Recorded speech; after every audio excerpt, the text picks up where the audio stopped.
শেষ বিকালের সূর্য এই যে দেখেন, কি সুন্দর দেখাচ্ছে তাকে। মনে হচ্ছে যেন লাল একটি আভা।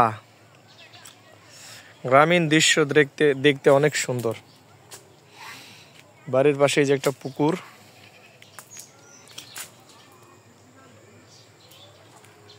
বাঁশবাগান, চতুর্দিকে বাঁশবাগান বাঁশবাগান।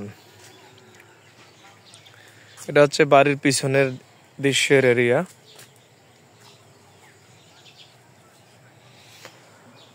সময় পেলে এখানে এসে একটু আড্ডা দেই। তো বন্ধুরা, ভিডিওটি কেমন লাগছে, সূর্যটি দেখতে কেমন লাগতেছে অবশ্যই কমেন্ট করে জানাবেন।